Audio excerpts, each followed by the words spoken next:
What is going on, everyone? Welcome back to the channel. Today we are going to be making a dark textured R&B sample. So something for an artist like Drake, Bryson Tiller, Black, PartyNextDoor, etc. And I'm going to show you guys all the cool little tips and tricks, key things that you need to know in order to make these kinds of samples. So make sure you watch everything all the way through. Otherwise, you're just not going to end up with a result that is going to be as good as it could be. Here's the sample I'm going to show you guys how to make. This will be included in my new sample pack, which is going to drop about probably like 2 weeks from now or so. And the samples aren't going to be royalty free, but once it comes out, I'll explain like the usage rights and stuff like that.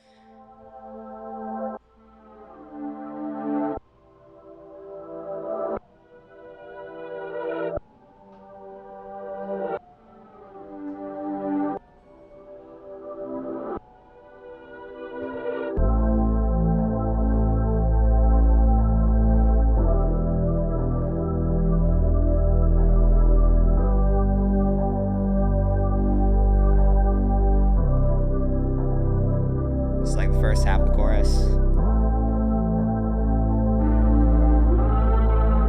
This is the second right here.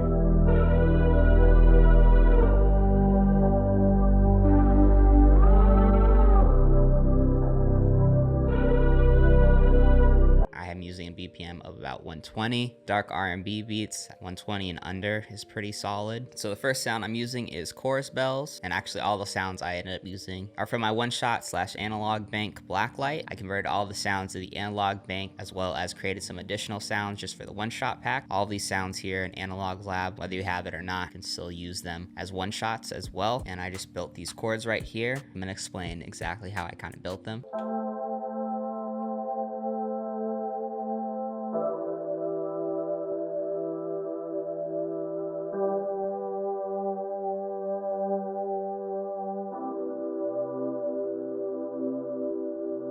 And this is a really nice sound because it's kind of got like a textury feel to it. Basically, to build these chords, I just started with the root note.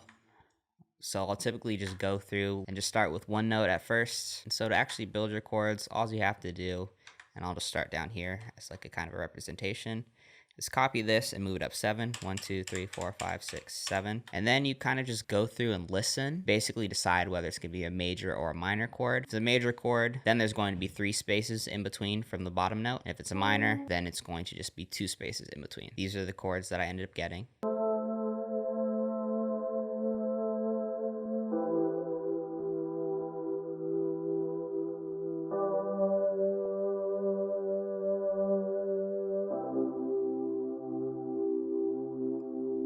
Because R&B, I usually like to make my chords a little bit bigger. So in order to make them bigger, what you really have to do is just go up either 2 or 3 from your top note, and you'll just be able to tell whether or not it sounds good or not. So that one sounded good. And then for the second one, actually, I just copied this E over because I saw the E lined up right here. And then there's also an E at the bottom of this chord, so I knew it would sound pretty good.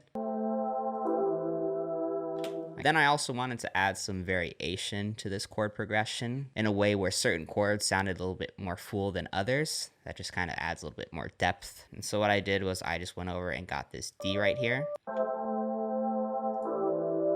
Like this one feels a little bit more full compared to the other one. For this next chord right here, I use the same trick right here where this is an E right here and this is an E, and it also lines up with this top note over here. And so that's why I added that G right there. And then over here, this was the original like 3 chord progression or whatever. And then I just lined up and added a D and a B here because it's the same in these chords. And then I also wanted this chord to be a little bit thicker than the other ones as well, to kind of keep with this pattern of a little bit thinner, less full chord as I'm using one less note, a little bit fuller, less full, and then full right here. So it's really just like a pattern. And then in terms of effects, literally the only thing I ended up doing to this sound, because I designed it in a way that already sounds pretty good, you don't really need to add effects, I just went and I cut out some of the high end right here, a little bit under like 2k hertz or around 2k hertz.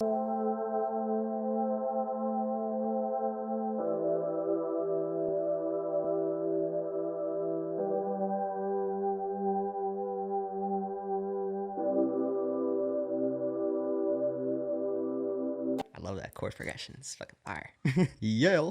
And step 2, because I feel like you gotta add some layers to your beats. Grab this other sound from my kit called Memory. This is a synth pad in this case. And I always like to layer sounds because it allows you to add more variation to your samples, as you can take one out, leave one in, and it'll still sound good because it's playing the same notes.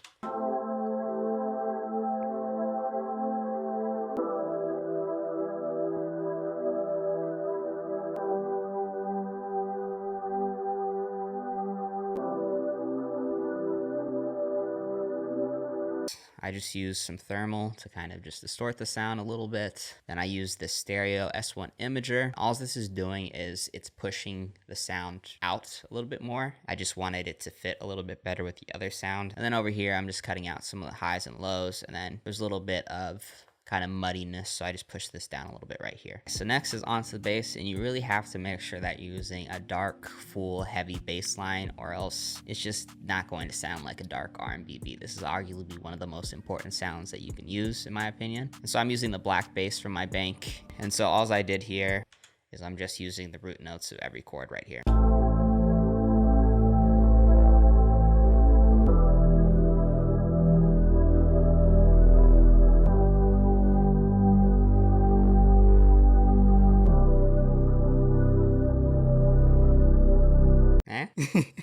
It just sounds super fire. Then what I did after the bass line is I added some vocals.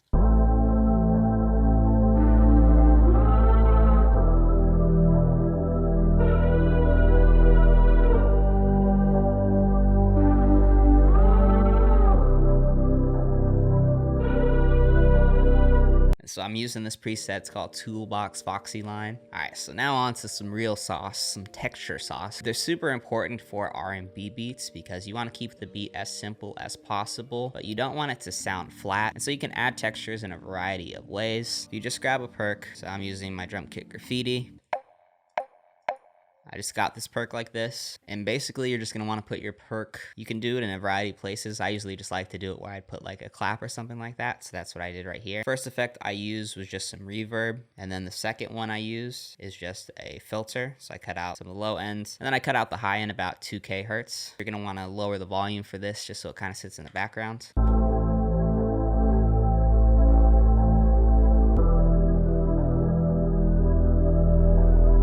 Let me just solo it so you can hear it, but you can probably just barely hear it in the background. Adds like a nice little rhythm to the background.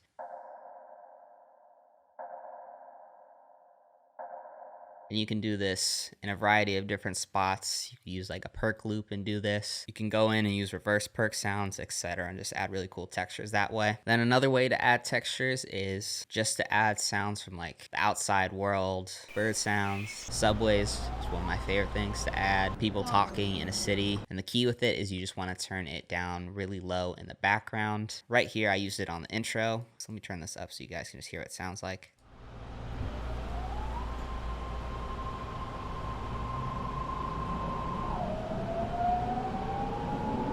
When it's mixed in with this intro right here,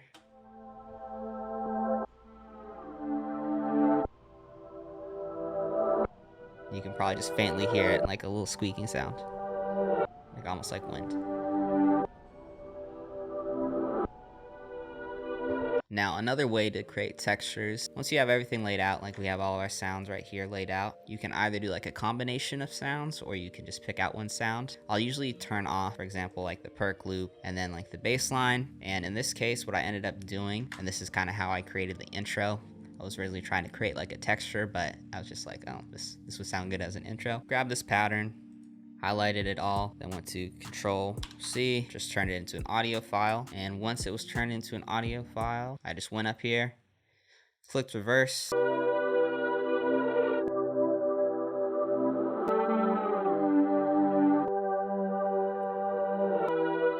So that sounds pretty fire too, I cannot lie. Then I just went in and I just chopped everything up. So I went one by one, chopped each of these, and then just dragged it so it's in order again as I reversed the loop. And so I just wanted it to play in the same direction as the original chord progression is playing. And then what I did was I went over here. This is the one I typically like to use. You go down to automation. I use volume, and that just plays with volume, like turns the sound on or off. And I just mess with the volume right here, and so it just starts totally at the bottom, and then it builds up, and then it gives it like that kind of almost like reversing sound, which is just like perfect for an intro. And then I have the subway playing in the background.